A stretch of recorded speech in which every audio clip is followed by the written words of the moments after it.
सृष्टि में ही राम और कृष्ण आएंगे जी। हालांकि मिथ्या सत्य की भक्ति तो कर सकता है, माना कि मिथ्या नहीं, जब मिथ्या है, जब नगण्य है, जब है ही नहीं, तो उसकी भक्ति कैसे करोगे?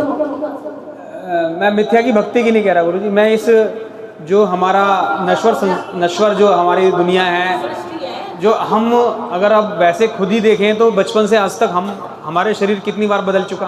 कभी हम छोटे से थे, अब इतने बड़े हो गए और आगे और बूढ़े हो जाएंगे, तो नश्वरता तो है, बदलाव तो है, लेकिन जो ब्रह्म सत्य है, यानी जो तू है। अरे भाई, उन्होंने ब्रह्म कह दिया और नागार्जुन ने, बुद्ध महावीर ने शून्य कह दिया, क्या फर्क पड़ रहा है? मैं उसको ब्लैक होल बोल देता हूं। मैं चाहे ब्लैक होल पे बोलूं, कोई ब्रह्म बोले, कोई शून्य बोले, बात तो एक ही है ना। गुरुजी, यदि शून्य ही हो गया तो सृष्टि की रचना कैसे होगी? नहीं, वो तो सब खत्म ही हो गया फिर। तभी तो मैंने अभी आप लोगों को कहा था दिमाग है आप लोगों पे। आप लोग क्यों नहीं बोल रहे हो कुछ भी? चाहे गलत बोलो ना, आप लोग यही बोले जाएंगे।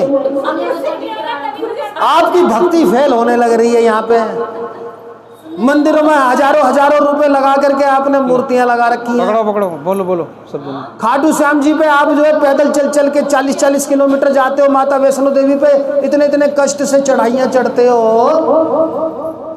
आपके आदि गुरु तो कह रहे हैं ब्रह्म सत्यम जगत मिथ्या, जगत ही मिथ्या हो गया, और ब्रह्म यानी कि शून्य, यानी कि ब्लैक होल, यानी कि जीरो सत्य हो गया। गुरुजी, जगत तो मिथ्या है, लेकिन ये जगत कभी खत्म तो नहीं होता, ये तो चलता जा रहा है ना चक्र। और इस चक्र को कौन चला रहा है? कोई तो है, कोई दूसरा तो कोई है ना गुरुजी। अभी बात सिर्फ उनकी हो रही है। ये बीच में लाए थे आदि गुरु शंकराचार्य को, उससे पहले बात चल रही थी जैन धर्म की, बुद्ध धर्म की, नागार्जुन की। अभी बात चल रही है कि ये कह रहे हैं कि आदि गुरु शंकराचार्य ने कहा कि मैं बौद्ध धर्म का प्रचार प्रसार नहीं होने दूंगा, हिंदुओं को बचाऊंगा, सनातन धर्म को बचाऊंगा, भक्ति को बचाऊंगा। पर उन्होंने विचारधारा कौन सी ला दी?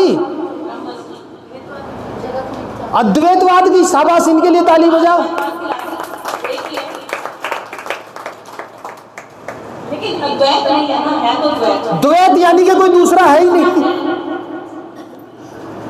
जब दूसरा है ही नहीं, तुम भक्ति किसकी करोगे?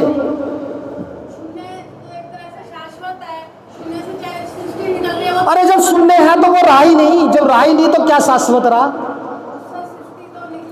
शून्य का मतलब समझ लो पहले। वैक्यूम क्लीनर किस किस के घर में है?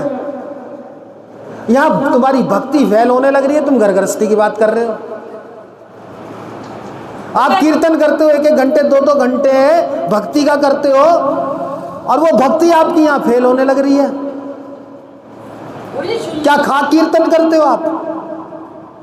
किसका कीर्तन कर रहे हो आप? राम का नाम लेके कर रहे हो, कृष्ण जी का नाम लेके कर रहे हो। जी, उन्होंने जो बौद्ध धर्म का जो शून्यवाद फैल गया था, जिसकी वजह से हम लोग घबरा के जो अपना सनातन धर्म छोड़ के उनके चरणों में पड़ रहे थे, उसके लिए उन्होंने वेदों में से अद्वैतवाद को पुनः प्रतिपादित किया कि जो अद्वैतवाद है, अद्वैतवाद में ब्रह्म ही सत्य है, जगत मिथ्या है, उसी का हिस्सा, ब्रह्म का ही हिस्सा है। जो मिथ्या पोर्शन है वो भी उन्हीं के द्वारा प्रतिपादित है। लेकिन उन्होंने 5 देवों की पूजा अनिवार्य बताई।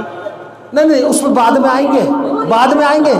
अभी केवल इस शब्द में रहो। उन्होंने क्यों कहा ब्रह्म सत्यम जगत मिथ्या? ये उनका वाक्य नहीं है क्या? जी, उन्हीं का वाक्य है। हाँ गुरुजी, मैं तो छोटी सी उसमें बोलूंगी जो सबको समझ में आ जाए, ठीक है ना। शून्य को हमारे यहाँ माना जाता है जीरो, उसकी कोई वैल्यू नहीं है जब तक उसके साथ एक नहीं लगता। इसमें भी 2 आ गए ना, शून्य की कोई वैल्यू नहीं है। अभी गणित की बात मत करो, इनके कुछ समझ में नहीं आएगा। गणित से इसका कोई मतलब नहीं है। जब सुन नहीं है सब कुछ गणित वणित तो सब जीरो हो गया। तुम लाख करोड़ कितने भी 10 करोड़ 5555 कितने भी करो, जब मल्टीप्लाई बाय जीरो होगा तो सब कुछ शून्य है। गुरुजी, उनका जो शून्य था वो सृष्टि से मुक्ति के बारे में था। सृष्टि की प्रक्रिया से बाहर जाकर एक, जैसे हम बाईपास ले लेते हैं ना, जो सृष्टि से हट के बाईपास ही ले लिया उन्होंने।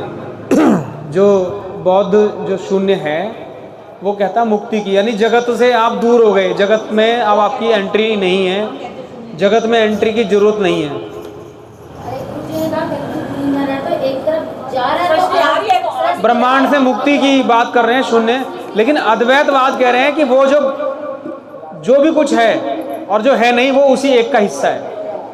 भाई ये शून्य हो गया तो सृष्टि ब्रह्म का ही हिस्सा है सब कुछ। जा रहे हैं दूसरे ब्रह्म के अब घर पे जाके कौन कौन भक्ति करेगा? भक्ति तो सारी करेगा, भक्ति कौन नहीं करेगा? भक्ति नहीं छूट सकती। प्रवचन यही छोड़ देते हैं, सिद्धव्रज के दर्शन कराओ, टाइम हो गया, घर जाओ। बस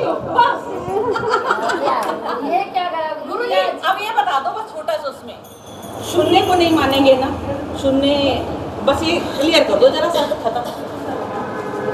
आप लोगों के हृदय में ना चोट नहीं लगी, आप गुस्से में मेरे से बोले नहीं हो एक भी जना। गुरुजी हम तो बोले इसका मतलब सत्यपाल जी बढ़िया आदमी थे, उनके मन में गुस्सा आया जब ये प्रश्न उन्होंने सुने। सबसे बढ़िया आदमी थे, आज वो होने चाहिए थे।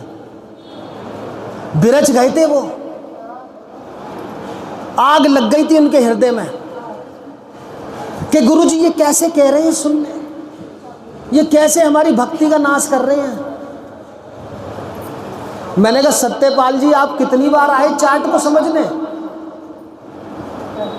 मैंने कहा राजकुमारी कितनी बार आई चार्ट समझने? मैंने कहा सारिका, मैंने कहा मास्टर जी, मैंने कहा मधुसूदन, मैंने कहा कर्ण, कितनी बार आए चार्ट समझने?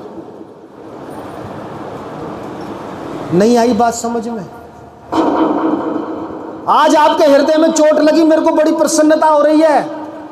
आप कह रहे हो मेरी भक्ति का नाश हो रहा है। गुरुजी हाँ सही भाई, ये बात तो सही कह रहे हो। इतने भाव से